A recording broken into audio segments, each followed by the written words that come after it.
Tener una empresa es rarísimo. Es una moneda al aire y le estás soplando para que no se caiga.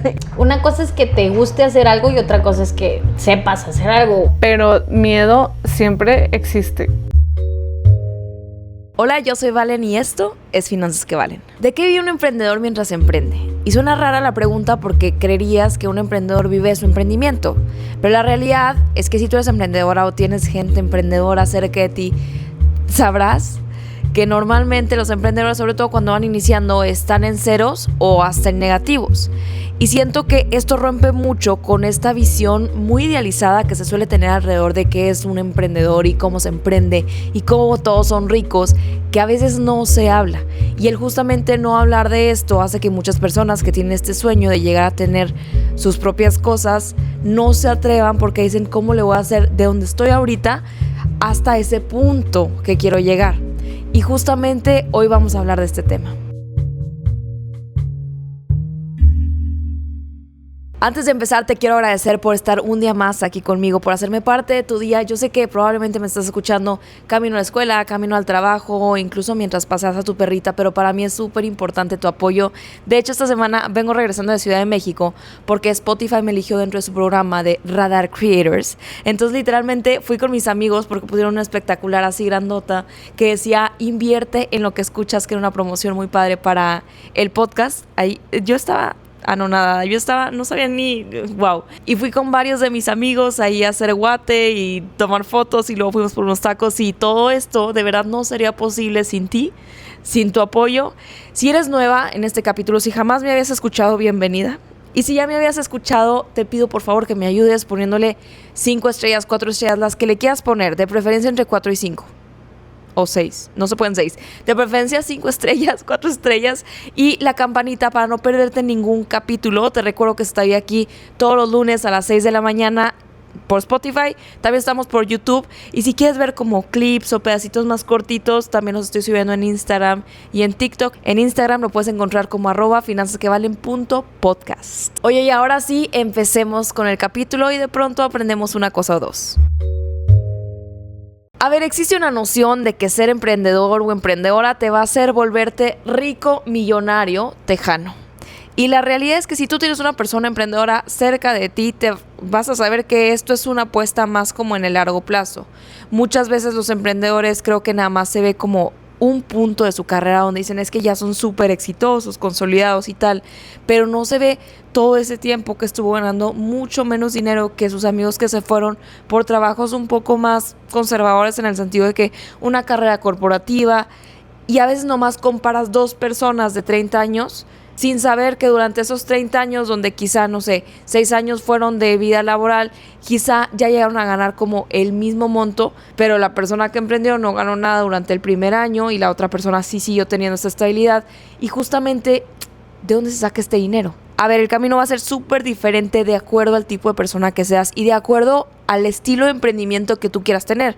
Porque evidentemente si tú empiezas un negocio digital, por ejemplo, hoy traigo a una invitada especial, Adriana Aguirre de Sierra Studio. Hola, soy Adriana Aguirre, socia fundadora de Sierra Studio, donde hacemos estrategias de marca, producción de foto y video y brandings. Y empezar con un negocio de esta índole, pues de pronto requiere que la inversión sea tu cerebro, de pronto sí, tu cámara o tus habilidades de edición, pero es muy diferente, por ejemplo, a emprender en un negocio físico. Otra de las invitadas que traigo, yo ya estoy diciendo toda la gente que invité. Otra de las invitadas es Mara Serna, de Grupo Restaurantero Serna. Hola, mi nombre es Mara Serna, soy cofundadora de Grupo Restaurantero Serna. Tenemos varios restaurantes y varias cafeterías. Y entonces la forma en la que ellas empiezan a emprender, y aparte las invité y pensé en ellas porque son emprendedoras que tienen menos de 10 años en el sector. Entonces son gente con la que tú te puedes identificar y vas a decir, a ver, ¿cómo lo hizo esta persona para quizá yo también es una realidad? Entonces es bien diferente el caso, por ejemplo, de Adriana con el caso de Mara, porque Adriana es una persona muy inteligente que puede capitalizar su conocimiento, pero Mara, a pesar de también ser una persona muy inteligente, tiene que poner inversión inicial mucho más fuerte para poder sacar adelante un negocio. Y claro, porque si tu negocio es físico y, por ejemplo, tienes, no sé, heladerías, tienes que poder invertir en el producto para poder empezar a venderlo. Es decir, no sé, la máquina que hace la nieve, la crema, las fresas, o el sabor que tú hayas elegido. Entonces, en ese sentido, la inversión suele ser mayor cuando tienes un negocio físico que cuando lo tienes digital. Y si crees que hasta ahí me iba a quedar con estos dos tipos, claro que no. También nos vamos a ir con una fundadora de una startup. Karina Herbes es cofundadora y CTO de Monto, que bueno, te voy a permitir que ella te lo cuente. Y yo soy Karina Herbes, soy cofundadora y CTO de Monto. Monto es la mejor plataforma de beneficios para empleados en México. A ver, para irnos por partes y hacerlo un poquito más ameno, nos vamos a ir así en este capítulo. Primero vamos a hablar de qué vive un emprendedor, cuáles son estas fuentes de ingreso que a veces nadie te las platica, de dónde vienen, cuánto te pagas al momento de emprender y la necesidad de hacerlo. Y luego ahora sí nos vamos a ir con las mejores prácticas y qué puedes hacer tú si vas iniciando para ponerle unas finanzas sanas a tu negocio y ponerlo desde ahí para decir, ¿sabes qué? Nos va a ir bien, o por lo menos del lado financiero nos va a ir bien. Hay un secreto a voces que a veces no lo platicamos, que es de qué vive un emprendedor. Porque no, cuando estás emprendiendo muchas veces no tienes dinero. Incluso tuviste que poner dinero para poder seguir emprendiendo. Y después de hacer investigación y estar levantando un poquito de información de gente que está en el sector, resulta que vienen principalmente de 4 lugares. La primera, de tus ahorros. Es decir, trabajaste en algún lugar antes para poder fondear tu emprendimiento. El segundo, de tus padres, sobre todo si empezaste a emprender muy joven, de pronto tienes un subsidio de puedo vivir en casa de mis papás, puedo vivir, todavía me pagan, no sé, la comida, no les pago renta. El tercero, de tu pareja, híjole, ¿sabes qué? Mi pareja y yo somos un equipo, entonces mi pareja va a estar trabajando en un trabajo corporativo para tener cierta estabilidad, pero yo me estoy aventando a emprender. Y por último, y el que no tiene ninguna de las 3 anteriores suele hacer, es consultoría o freelancing. ¿Qué significa esto? Que haces trabajitos para tú poder capitalizar tus habilidades sin necesariamente estar en un trabajo de tiempo completo. Existen varias plataformas a través de las cuales se puede hacer esto y creo que es algo que a mí me ayudó mucho cuando yo estaba empezando a emprender. De los 3 tipos de negocio de los que te hablé, uno de los que principalmente necesita una inyección de capital fuerte es el negocio físico. ¿Y ese dinero dónde se va a sacar? Pues de cualquiera de las anteriores. Cuando llegué a este punto de dar el brinco, de trabajar, abrir la pizza, me acuerdo que yo estaba trabajando en una empresa, no voy a decir el nombre. En ese momento la empresa empieza como que la compró otra empresa. Entonces empiezan a mandar a la fregada como que a mucha gente. Y yo dije, a ver, ¿sabes qué? O sea, si me toca de que, pues que me den cuello, ni modo. O sea, esta es como mi señal, ¿no? Pasa que a todo mi departamento les dicen como, ¿sabes qué? O sea, nos vamos a quedar, si éramos 5 al principio, terminamos 2 y luego de esos 2 se quedó 1. Y tú, eras tú, de que tú eres la elegida, tú eres la que sí se queda. Y tú. No. Entonces, yo era la segunda. O sea, en mi departamento ya nada más éramos un chavo y yo. Entonces ya yo agarraditos de la mano, así de que, no, pues amiga, si te toca, te toca. Mara estuvo trabajando varios años en la industria, porque Mara tiene 2 carreras universitarias. Sí, sí voy a estudiar, sí voy a tener mi carrera, que en este caso no tengo una, tengo 2. Espérate. La primera que estudié fue gastronomía, hice una técnica cuando estaba más chica y de ahí yo dije, es que a mí me gusta la cocina, a mí me gusta todo esto y me gusta mucho ver cómo la gente disfruta la comida, ¿no? La siguiente carrera fue comercio internacional, que tiene un punto entre logística y un punto entre negocios también, porque ves muchas áreas. Ella, haciendo su caminito, nunca perdió de vista que su sueño en realidad era entrar al mundo restaurantero y tener su propio negocio. Sin embargo, para ella fue un momento clave cuando la despidieron. Y creo que esto es importante y a mí me llamó mucho la atención porque mucha gente ve un despido como ¡ay, qué fracaso! Pero esto es lo que Mara pensó. Me tocó y en ese momento me dan una liquidación. Con esa liquidación, porque sí estuve ahí creo que 3 años y no ganaba mal, entonces fue una buena liquidación. Con esa liquidación le dije a mi papá, ¿sabes qué? Tengo tanto, o sea, le voy a meter todo, nada más apóyame con cierta cantidad si es que me falta. Al ella recibir su liquidación, ella logró completar el ahorro que necesitaba para poner en acción esta primer pizzería que ella iba a montar. Y te cuento esto porque el ahorro puede venir de varias fuentes y todas ellas son válidas. Y muchas veces cuando ves algo como una liquidación o un término de relación laboral, puede ser simplemente el siguiente paso para tu gran oportunidad. El ahorro también puede venir de varias formas. En el caso de Karina Derbez, que es CTO de Monto, su ahorro vino después de años de hacer una carrera corporativa en una empresa de tecnología en Estados Unidos. Lo que pagaba un Microsoft a comparación de cualquier empleo de recién egreso era, o sea, insane, ¿no? Y digo, no sé si puedo decir números, pero a mí me ofrecieron casi 80 en el 2012 anual. Para irme a trabajar allá. Dices, aquí quién te lo va a Microsoft pagar. está en Seattle. En Seattle, en Redmond, Washington. Y sí, o sea, definitivamente para mí era, yo sabía que quería. Al principio pensé que no era suficientemente buena. Creo que todas y muchos han tenido el síndrome del impostor. Entonces yo sentía como que, ay, ¿cómo crees yo en Microsoft? No, ¿cómo? Hasta que entrevisté por primera vez y me hicieron así creer como que, pues claro que puedes. Dije, caray, no, pues ahora lo quiero. O sea, eso de programar en pizarrón, o sea, yo me preparé y estudié para esas entrevistas como si fuera vida o muerte. Tienes ya 8 años en una empresa muy grande. Aparte de durar 8 años en una empresa del calibre de Microsoft no es fácil. Una cosa es entrar, que por sí ya es complicado, y otra cosa es mantenerte tanto tiempo, supongo que con aumentos de sueldo, de salario, de puesto, de responsabilidades. ¿Y en qué momento dices, sabes qué, es que yo tengo ganas de emprender? Siempre tenía ese chip de que quería hacer algo propio, pero no había llegado la idea que me dijera, esa es por la que vas a arriesgarlo todo. Llegaron varias, porque siempre he asesorado a gente en cuanto a sus emprendimientos, especialmente si son tecnológicos, y ya habían llegado ciertas personas a platicarme sus ideas, pero ninguna me convencía. Y yo en el 2020, que fue pandemia, estreses, ansiedades, depresiones, miedos, todo de estar encerrado, yo sentía como que a lo mejor ya necesitaba un cambio. Estaba súper a gusto en donde estaba trabajando, sí estaba creciendo, pero era la escalerita corporativa donde yo decía, pues quiero más. Y me busca Andrés, mi hoy socio y cofundador, y me dice, oye, necesito asesoría técnica, traigo esta idea de salario bajo demanda. Ya es algo que en Europa se está escuchando y no existe en México y lo quiero implementar acá.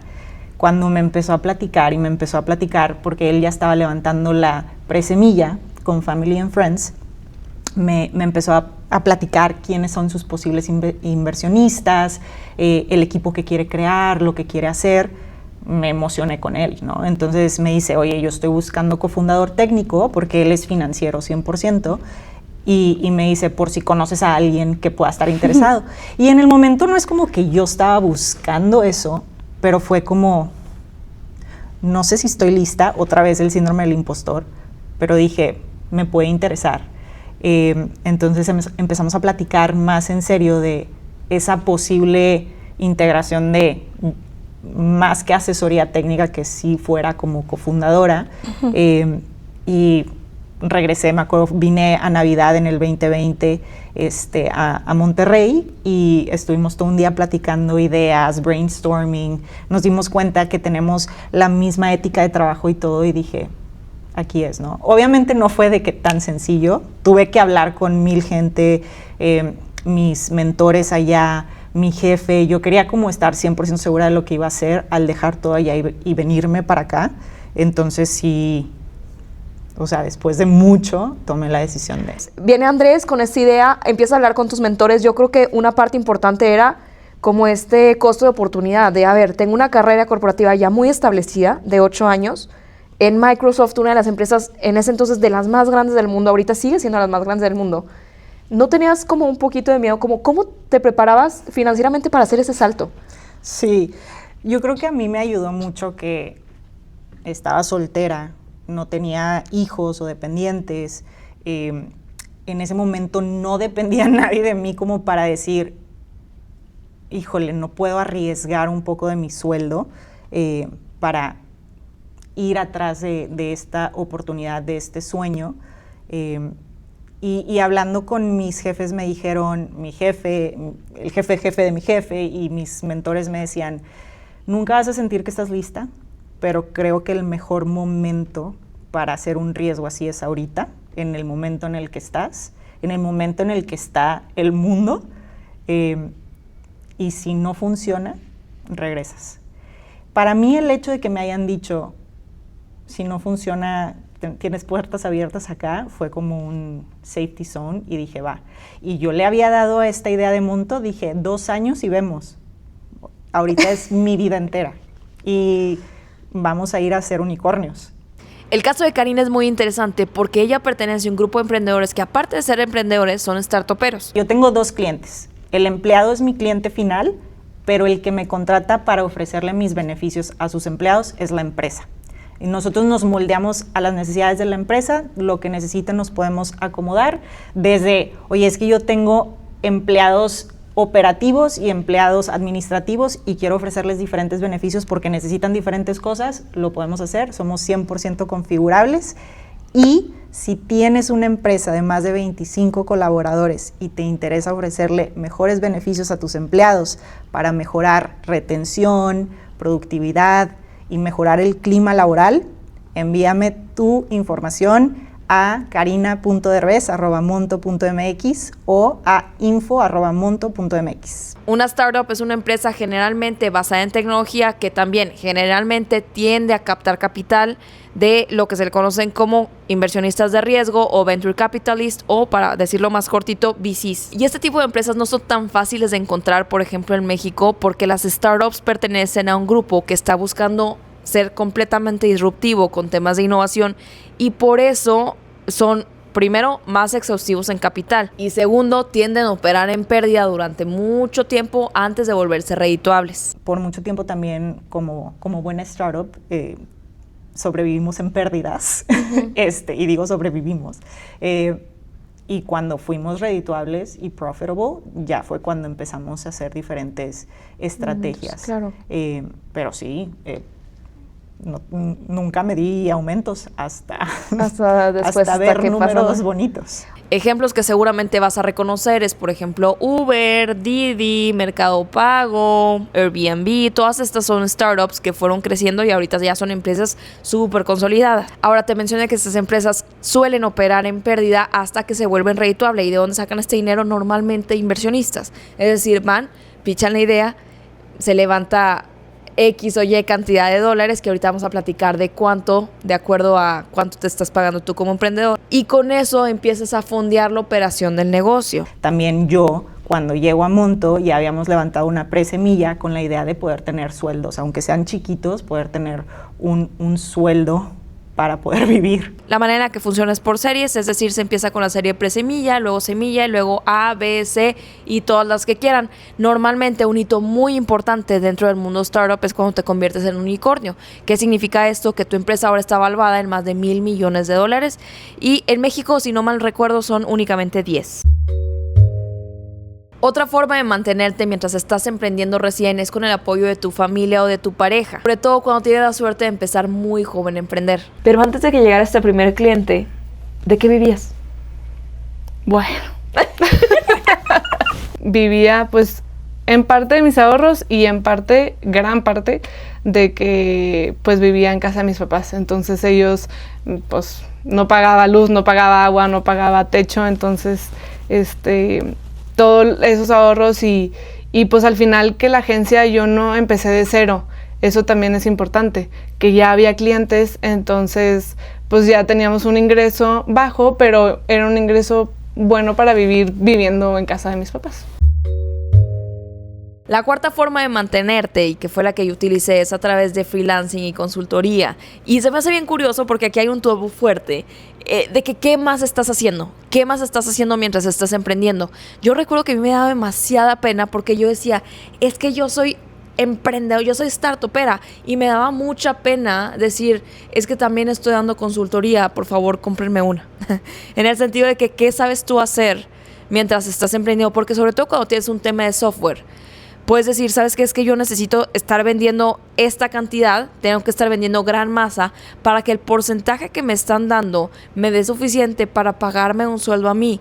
Y yo hacía las cuentas y es que no daban las cuentas y yo necesitaba ganar más, pero al mismo tiempo no podía chuparle todo el dinero a mi negocio para poder pagarme un sueldo a mí. Entonces yo opté por hacer consultoría y me acuerdo que de verdad me daba demasiada pena. Y es que es una tontería y yo me acuerdo y digo, pobre de mí hace unos años, porque no sé qué es de controversial o por qué nos debería estar dando pena hacer un trabajo digno, honesto y bastante noble. En mi caso, daba asesorías de educación financiera, en el sentido de que, oye, ¿cómo se usa una tarjeta de crédito?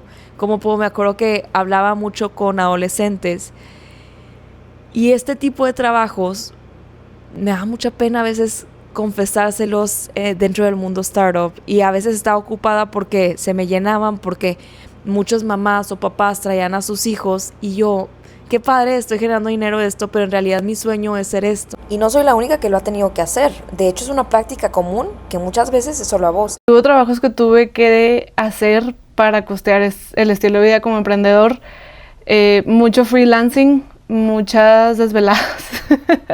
Luego agarraba proyectos grandes en cuestión de tiempo y no los medía, los cobraba bien mal y ahí estoy hasta las 3 de la mañana para entregar el video. Incluso hay casos en el que una vez que ya emprendiste, si el negocio está batallando, hay quien opta por regresarse al campo laboral. O sea, me meto a trabajar para yo tener que inyectarle capital, porque yo decía, bueno, a lo mejor todavía la puedo salvar, de que si me meto a trabajar, le puedo meter, no sé, marketing, o le puedo meter miles de cosas.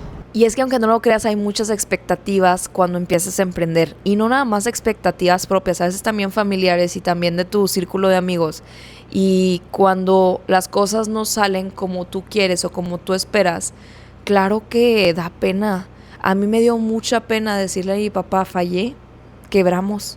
A mí me dio mucha pena explicarle a mis amigos que ya no estaba haciendo esto y que ahora iba a mí me dio mucha pena decirle a mis amigos que ya no estaba haciendo esto y que ahora iba a empezar a hacer algo más. Porque quebrar, intentarlo y luego fallar, y de algo que ya le estuviste diciendo a todo mundo que te iba a ir con ganas, es muy complicado. Entonces, si tú estás pasando, pero tu valía como persona no está ligada a qué tan exitoso es o no tu negocio, y eso es importante, y creo que sí quiero hacer un hincapié en esta parte del capítulo, porque lo que nosotros somos como personas no está ligado a nuestro éxito profesional, simplemente es un pedacito de nosotros y tenemos que desaprendernos de ponerle tanto valor o tanta parte de nuestra identidad al trabajo que tenemos en ese momento. Ahora, ¿cuánto se paga un emprendedor? El día de hoy traigo números. El autopago, ¿cuánto te tienes que pagar tú mismo si estás emprendiendo? Esto es importante y siento que hay gente que no va a estar de acuerdo, pero no me importa. Depende de varias cosas, depende de en qué momento de tu carrera estés y sobre todo que también le esté yendo al negocio. Pero, a ver, vámonos primero por las startups. A ver, un emprendedor de startups tienen pagos de acuerdo a lo que hay hoy en su cuenta. Esto puede ser bootstrapped, es decir, el dinero que generó de ventas orgánicas, o puede ser dinero de inversionistas. Entonces, si por ejemplo, y aquí te voy a dar un estimado, si tú no has levantado capital, no has empezado a vender, normalmente no te pagas. Y ya sé que suena controversial, cómo no te vas a pagar, pero hay que recordar que las startups es un grupo muy pequeño de personas que a veces sí, incluso puedes empezar a construir tu empresa mientras sigues teniendo un trabajo corporativo. Y quizá en el momento que captas capital, ahora sí te empiezas a pagar un sueldo. ¿Cuánto es este sueldo? Ya establecimos que 0 pesos te pagas si no tienes nada en la cuenta bancaria, porque de nuevo, ¿de dónde lo vas a sacar? Ahora, si ya recibiste algún tipo de inversión, ¿cuánto es? Ahí te va. Si recibes alrededor de $100,000 de inversión, los fundadores suelen tener sueldos aproximadamente de 25,000 pesos mexicanos. Y ya sé, controversial. La gente cree que cuando tienes una ronda de capital de $100,000, que automáticamente te vuelves millonaria. No. te pagas más o menos 25,000 pesos. Y ahorita vamos a platicar del por qué. Ahora, si levantaste alrededor de $500,000 el levantamiento, ahora si levantaste alrededor de $500,000, te vas a dar un sueldo de aproximadamente 35,000 pesos mexicanos al mes. Ahora, si levantaste una ronda arriba de $1,000,000, son aproximadamente un sueldo de 80,000 pesos mexicanos al mes para los fundadores. Híjole, está fuerte el golpe de realidad, ¿verdad? No, está fuerte porque siento que la gente que no vive dentro del mundo de startup, como que no dimensiona que a pesar de que se viva con mucho dinero alrededor, no necesariamente significa que ese dinero es tuyo o de tus socios. Ese dinero es de la empresa. Yo diría, es que no sé los números exactos, pero lo que yo le recomendaría a la gente, que solo lo suficiente para sobrevivir. Muchos de los errores que cometen emprendedores es que levantan capital, creen que se pueden pagar unos sueldos y lo que no se dan cuenta es que terminan quemando el dinero en puro sueldo suyo, cuando realmente lo que necesitas es generar un producto, encontrar el product market fit para que genere suficiente dinero y te puedas ahora sí pagar un sueldo. Pero también depende de cuánto levantas y cuál es el plan, ¿no? Ahora, vámonos con las pymes o con los negocios digitales y físicos y luego terminamos esta idea. A ver, ¿cuánto se pagas? ¿Cuánto te pagas como fundadora? Si tu empresa genera de 0 pesos a 30,000 pesos al mes, te pagas aproximadamente 5,000 pesos al mes. Si generas de 30,000 a 70,000, es un sueldo más o menos de 15,000. Si la empresa genera de 10,000 a 300,000, te vas a pagar 60,000. Si la empresa genera de 300,000 a 1,000,000 de pesos mensuales, vas a estarte pagando 100,000. Si la empresa genera de 1,000,000 a 3,000,000 mensuales, son aproximadamente 150,000 pesos mensuales para ti. Y si la empresa genera de 3 a 10 millones, son aproximadamente un sueldo de 500,000 pesos al mes. Y ahora, me vas a decir, ¿y el resto del dinero? A ver, hay una diferencia muy grande entre ser emprendedora o empresaria a ser una autoempleada. Si todo el dinero de tu empresa te lo estás adjudicando tú como sueldo, eso va a hacer que tú no puedas tener como la banda ancha para poder crecer tu negocio a lo que sigue. No te puedes acabar el dinero de tu empresa tratando de fondear tu propio estilo de vida. Y si tu negocio no te está pagando un sueldo ahorita a ti, es que probablemente no tengas un negocio, simplemente tienes un hobby que genera algo de dinero. Ay, oigan, ando controversial, siento que está controversial. Cuando presento estos números pasan una de dos. O le toman fotos todos en la pantalla. Ay, bueno, le he presentado esta conferencia como 2-3 veces, pero le toman foto a la pantalla o se arma la controversia de que cómo crees y tal. Y es que no estoy siendo aversa al riesgo, no crean que lo hago por ser como aprensiva con el dinero, simplemente tú tienes que estar preparada al momento que tu empresa necesite capital para poder tú también inyectárselo del mismo fondo que la empresa tiene. Tienes que entender que tu sueldo es tu sueldo, pero la cuenta de la empresa de todos modos tiene que pagar agua, luz, tiene que pagar renta, tiene que pagar los sueldos del resto de los empleados. Si tienes de pronto suscripciones de software, la empresa los tiene que pagar. Y algo particularmente difícil de aceptar es que cuando estás en este proceso de crecimiento, posiblemente tendrás que contratar a alguien que sea especialista en un tema y que tú no manejes, y a esta persona va a tener un sueldo incluso más alto del que tú tienes como fundadora. Hubo un momento donde sí dije, si nos quedamos sin runway, o sea, los primeros que no vamos a tener sueldos somos mi socio y yo. Al equipo se le va a pagar lo que amerita ser pagado y yo estoy contratando a la gente que vale lo que vale y pues les voy a pagar eso, no importa si ganan más que yo o no en ese momento. Y algo interesante de tener tu negocio es que estas 3 emprendedoras coinciden en que empiezas a pensar primero el negocio y luego yo. Esa responsabilidad es muy grande, entonces sí cambió como un chip de, ok, ya no somos chavitas jugándole al emprendedor, sino ya es algo serio, ya dependen de ti, familias, entonces sí, siempre he visto la agencia como algo pues muy serio, pero más bien sí como la mentalidad de que no hay momento para fracasar. Ahora, en este mismo sentido, tu socia o tu socio van a ser una figura clave en tu vida porque es como si te estuvieras casando con una persona, pero de manera laboral. En el sentido de cómo te lleves con esta persona y qué acuerdos puedan hacer entre ustedes. Van a ser una parte fundamental para que salga adelante el negocio y que va a impactar no solamente en tu vida personal o en tu paz mental, sino también en tu vida financiera. Tengo el privilegio de que Vivi es mi socia y que somos súper transparentes con esto y en una sociedad tiene que haber mucha transparencia y sí hubo un acuerdo de cuánto se iba a invertir. Ahora, entonces, ¿qué tengo que hacer si yo quiero empezar a emprender o estoy empezando a emprender y qué métricas tengo que llevar dentro de mi negocio? Yo tengo 3, te traigo 3 y únicamente quiero que te enfoques en esas 3 ahorita. La primera es el runway. Runway money, así se le dice en inglés.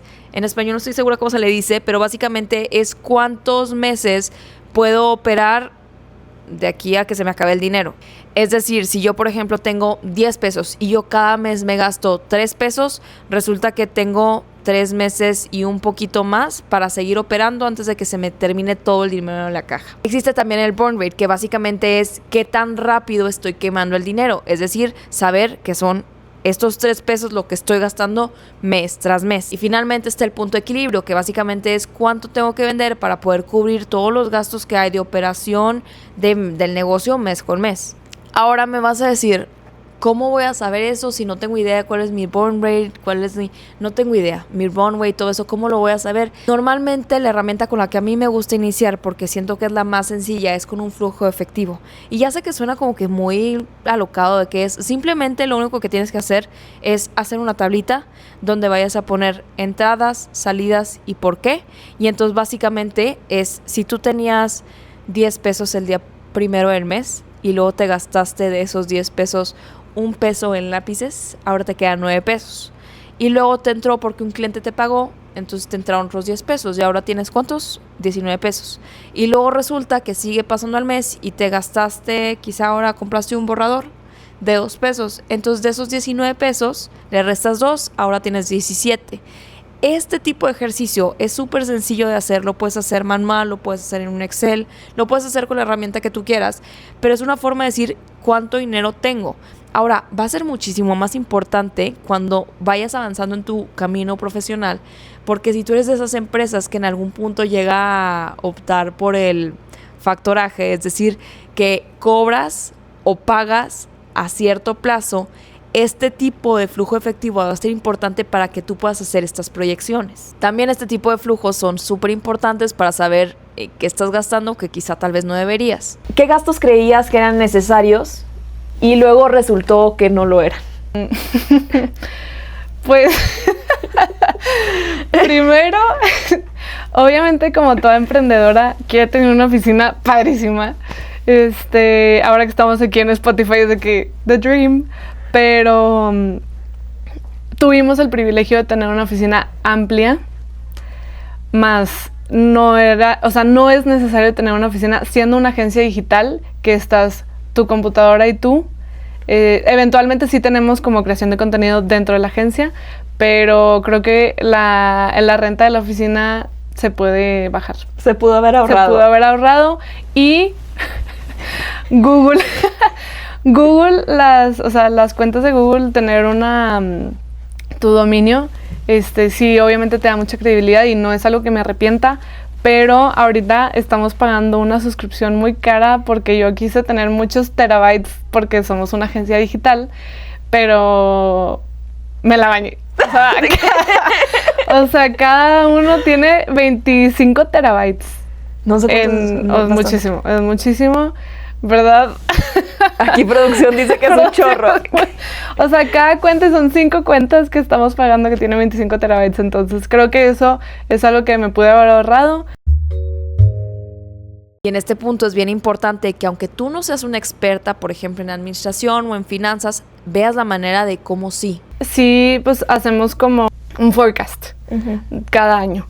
Y pues lo intentamos cumplir. Obviamente se va ajustando dependiendo mes con mes. Ahora, así como en las finanzas personales, en las finanzas del negocio, también es importante que tengas un fondo de emergencia. ¿Cuánto va a ser este fondo de emergencia? Depende. Si tengo 20 pesos, me puedo gastar 15 pesos y ahorro 5 pesos. No, error. Si tú tienes 20 pesos, gástate 2 pesos y ahorras 18. Porque esos 18 de verdad no sabes cuándo los vas a necesitar. No porque te esté yendo bien, quiere decir que te está yendo bien. Ok, me está yendo bien, al negocio le está yendo muy bien, pero no me puedo dejar llevar por eso. Porque el día de mañana yo no sé si me va a seguir yendo bien. Y necesito volver a invertir o necesito volver a generar publicidad, que ahorita pues tú sabes que las redes son lo primordial. O sea, le tienes que meter marketing sí o sí. Entonces ahorita creo que he aprendido más a manejar el dinero, a ya no dejarme llevar de que, tengo dinero, déjame me lo gasto y ahorro 1 peso. Pues no. ¿Crees que el éxito financiero te haya hecho más consciente o más conservadora con tus gastos entonces? Entre mejor te va, menos quieres gastar. Sí, un poco. Sí, ya me da un poquito el remordimiento. Ya me da un poco el remordimiento de decir, es que me quiero gastar estos 500 pesos, pero ¿qué tal que...? No sé, ahorita retribuyo mucho a los baristas porque pues son los que están conmigo. Entonces, en lugar de gastarme esos 500 pesos, digo, bueno, este barista me ha ayudado mucho, le voy a dar esos 500 pesos. Entonces, como que ya empiezas también un poco a pensar más en los gastos del negocio que en los propios. A ver, cuando estás hablando de una pyme, ya sea digital o física, normalmente se dice de 3 a 6 meses de gastos. Es decir, por ejemplo, y lo vimos mucho en el COVID, todas estas empresas que no tenían de pronto un fondo de emergencia, al momento que se vino COVID y absolutamente todo cerró, tenían que seguir pagando sueldos para no incurrir, por ejemplo, en un despido injustificado. Sin embargo, no tenían las compras para poder hacer frente a estos gastos que se venían. Ahora, ¿cómo se solucionó? Normalmente con los fondos de emergencia. Cuando hay una situación así, no sabes cuánto tiempo vas a aguantar. Y yo lo estoy diciendo de una forma como que muy de una empresa del sector como industrial. Pero, por ejemplo, ¿qué pasa cuando se te quema tu cafetería? ¿Qué pasa en lo que te resuelve el seguro, si es que tenías seguro? ¿Qué pasa entre qué haces con la renta? ¿Qué haces con todo eso? Porque eso generalmente se tiene que seguir pagando a pesar de cualquier eventualidad. Entonces, para eso es el fondo de emergencia cuando tienes un negocio, ya sea digital o físico, son generalmente de 3 a 6 meses. Ahora, cuando tienes una startup, hay 2 escenarios diferentes, cuando ya es rentable y cuando todavía no lo es. Entonces, cuando todavía no es rentable, por el nivel de riesgo que estás haciendo y se asume que estás como pivoteando básicamente es que tienes una idea y luego te pasas a otra y luego te pasas a otra hasta que sepas exactamente cuál va a tener lo que se le conoce como el product market fit, que básicamente un producto que al mercado le vaya a gustar y que el mercado lo necesite de verdad. Y entonces, cuando todavía estás en esta etapa donde todavía no es rentable, como que normalmente, por ser más riesgoso, sueles tener de 12 a 18 meses de gastos en este runway. Acuérdate que el runway te había dicho que es cuántos meses te quedan para que absolutamente todo el dinero dentro de tu cuenta se acabe. Y cuando ya eres una startup que ahora sí ya es rentable, normalmente es de 6 a 12 meses lo que tienes que tener ahorrado dentro de este fondo de emergencia de la empresa. Las primeras etapas del emprendimiento son las más padres, pero también suelen ser las más solitarias. Apóyense ustedes mismos, apoyen a los emprendedores que conozcan, porque muchas veces cuando emprendes es cuando más solo te sientes por las personas conocidas. A veces un desconocido te apoya más. Entonces, si tienes un emprendedor en tu casa o algún amigo, apóyalo mucho. Y con esto se termina el capítulo de hoy. Espero que hayas aprendido una cosa o dos. Y en la descripción de este video te voy a dejar las redes sociales y la información de contacto por si quieres contratar alguno de los servicios de esas 3 emprendedoras que tengo por ahí. En el caso, por ejemplo, de Mara, ellos incluso tienen como servicios de catering deliciosos en toda la zona metropolitana de Monterrey. Adriana y su equipo hacen un trabajo de branding impecable. Y Karina te ayuda a potencializar a todo tu equipo a través de mejores beneficios. De nuevo te agradezco muchísimo por estar aquí. Por favor, ayúdame dándole 5 estrellas si te gustó este capítulo y activando la campanita para que no se te olvide que nos vemos todos los lunes a las 6 de la mañana aquí. Bye.